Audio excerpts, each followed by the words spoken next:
Well, I've caught a few fish across Kinder Cup in Corn, but there's a lot of trouble with small fish. And now I've started to loose feed pellets and fish shallow, half depth. And I'm starting to catch quite a few carp. Now, I don't think they're the biggest ones in the lake by any means, because I was told that there's some fish here approaching double figures. And a lot of the fish I've caught are about £2, but I'm hoping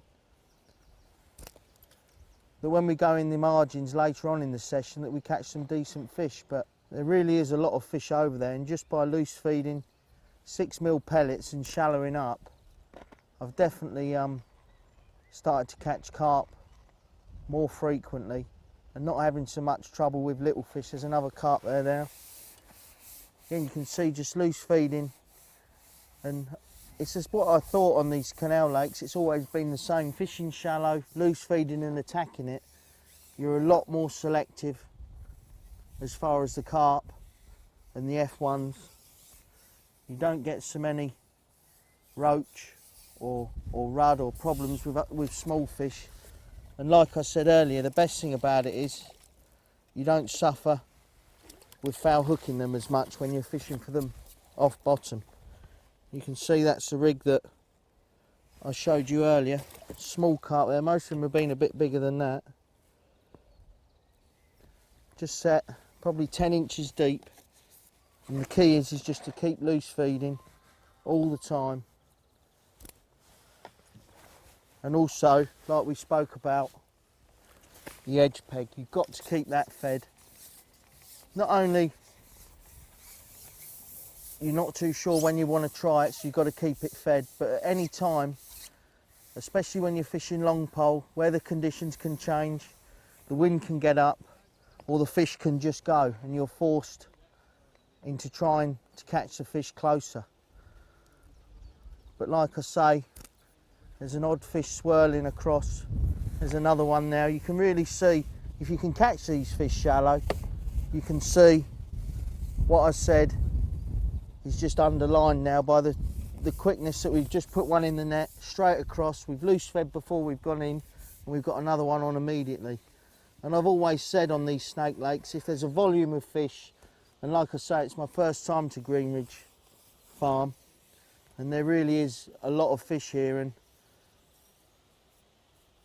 maybe the bigger fish are in close, I don't know, but there really is an absolute mountain of fish against that far bank. Just keep loose feeding. It's another decent fish, this one.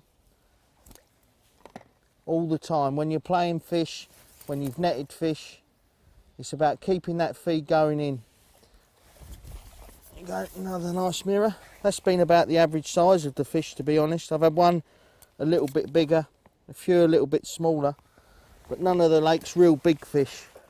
But like I've said, I've got that edge peg where I'm throwing corn all the time, keeping it topped up, and hopefully towards the end of the session, when we have a look down there, we'll be rewarded not only with carp, but hopefully with some bigger fish.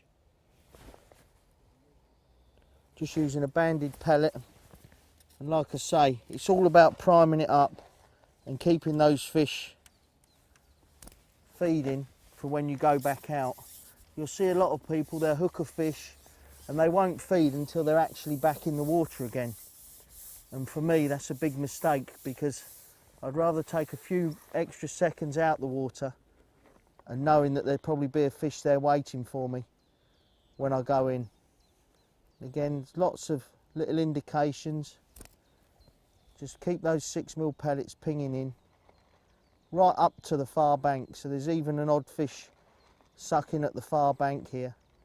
But I don't mind that. There's another one there. You can see it's fantastic really, because it's good for me to demonstrate my favourite way of fishing these lakes. I'm not saying it's the best way, but all I know is that if you can catch shallow against the far bank on these snake lakes, you're going to be very, very hard to beat.